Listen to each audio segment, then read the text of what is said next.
Hi, it's Travis Oscar Mike Radio. How are you doing? Tonight's a different kind of show. I had another thing planned, but life has a funny way of showing you what to do. And this isn't easy, I guess. I thought it'd be a lot easier than it would be, but it's not. So, throughout my life and times, I meet people that um, maybe through an act of kindness, hello, or just being themselves, bring light into the world, into different parts of people's lives, and you get to see it and experience it. And in my case, I was fortunate enough to learn what love can be. And it all started with, I still call her Mimi or Grandma, and she passed the other day. And so I wanted to do tonight in her honor. And the reason is 6, 7 years ago, I meet this young woman who's trying to start this nonprofit. And she needs, wants, desires, help. She wants to do the right thing. She wants to advocate for veterans. And I was on the fence. I was on the fence. I didn't really know Amber that well at the time. I had gotten out of another nonprofit at the time and was kind of like all set for a while because, people don't appreciate how much work starting and running a nonprofit actually is. It is not easy on a good day. And I'm at this event and I'm saying hello to Amber and I'm seeing what's going on and everybody's having a good time. And this little old lady in this walker comes up to me and says, "I want to talk to you." Well, hey, um, nothing like having sweet little old ladies want to talk to me. I've got a little soft spot for them. And, you know, Mimi sits down and starts talking to me about, uh, her family, Amber, what's going on, and why she was doing this. And the Smith family, from Quincy, and they're still in there. They're still in Holbrook and Rockland, are one of those families who's they can go back almost to the Revolutionary War and talk about the people that have served from their family. Revolutionary War, other wars, War of 1812, World War One, World War Two, Korean War, Vietnam War, Desert Storm, Global War and Terror. They pretty much, somebody from that family line has served our country for a long time.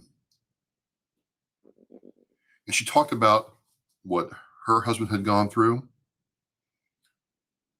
what Amber's father had gone through, and how it affected, her daughter and her granddaughters, Amber herself. And she just had a feeling that I could help her out, help her as an Amber out. And there she is right there. And I'm listening and I'm like, well, look, ma'am, I'm not sure I'm really into running a nonprofit right now. I've kind of run that course. I'm good for right now. I don't know much about what Amber's trying to do. And it just would be better maybe if I passed. And I'll never forget this. She reached out and touched my arm and pulled me close. And she's like, I just have a feeling that you could help my granddaughter. And I want you to help her out. And it hit me in the feels, man. It hit me in the feels. Come on. I Didn't know what to do, but I said, I'll give this a second look. And I got to know Amber and her mother, Erin, and, Mimi or Maureen. And I really discovered that they truly loved this country. They truly loved being Americans. And all three of them had seen and experienced what the cost of freedom actually is. And that we're talking about more than what is done for Memorial Day and Veterans Day. That sometimes the cost of service is felt all day, every day, year round, long after that soldier, sailor, airman, or Marine Corps um, person returns from combat or even just active service. The cost is truly borne out, and it can be difficult to deal with those costs. And it's one thing to hear it from someone in a VSO capacity, someone from the American Legion, someone from the VFW, someone from the DAV, or another nonprofit, a big time nonprofit, or from the VA themselves or a politician. Those people are on message. They have been trained to talk about what is important for that experience. And then they stay on point. But it's another matter entirely when you hear a civilian, and Maureen never served, but listening to her talk at this event where we're standing there, and that was a very cool time,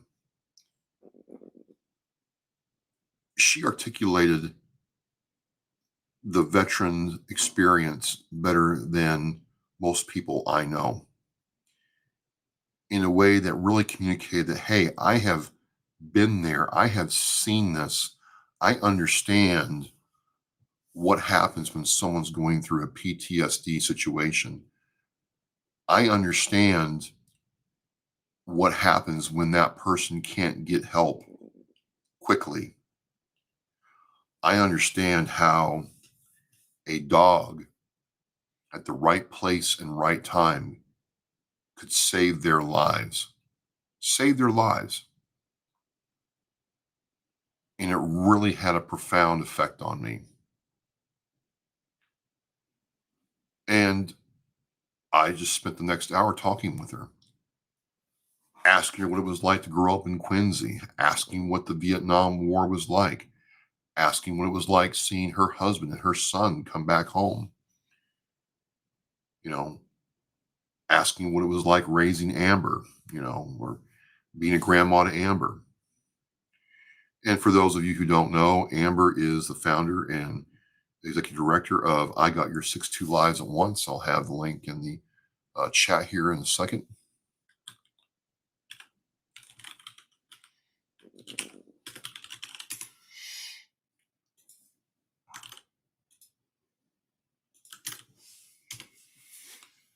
And so I said, yes, I will help your granddaughter out. And over time, sometimes with nonprofits, and I've served on a couple, you don't really get to know your fellow board members, fellow volunteers, or the executive people running the organization on a personal level. In some respects, it's designed that way. You really don't want to get too close to somebody when you have to be able to um, guide at the fiduciary level and govern and offer criticism and critiques and oversight of a program. It's typically not a good idea. But again, like a lot of things, Maureen's not typical. And so I'd be at an event, or Amber would bring her to a community outreach program we had going on, and there she is, and the kids are going up and giving her hugs, and she's telling people about her stories, and she's just bursting with pride seeing her granddaughter take this mission and run with it in a big way. And the smile you see there never left. It was always a smile. And she always loved to hug me. And so it was great seeing her, time and time again. And she considered me one of her own. And I learned what that meant. And I'm wearing this shirt tonight, asked me about my podcast. She got it for me for Christmas. I was really proud of herself. She was a big fan of Oscar Mike Radio, and I was surprised that she'd tell me, "Hey, I checked out this show and I really liked it, and I liked that young fella you had on there, or that woman was really amazing. She kind of reminded me of Amber, and I think it's a great thing." And it really was special, hearing that. It really, was warm and comforting feedback about this craft. So as we went on, and Amber really started building out the organization and what she wanted to do, she would still talk to her grandmother about what was going on. She still wanted her grandmother's advice and counsel and perspective. And,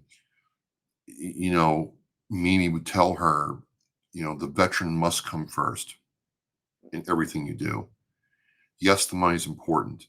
Yes, everything else is important, but it's the veteran that must come first. She was very clear about that.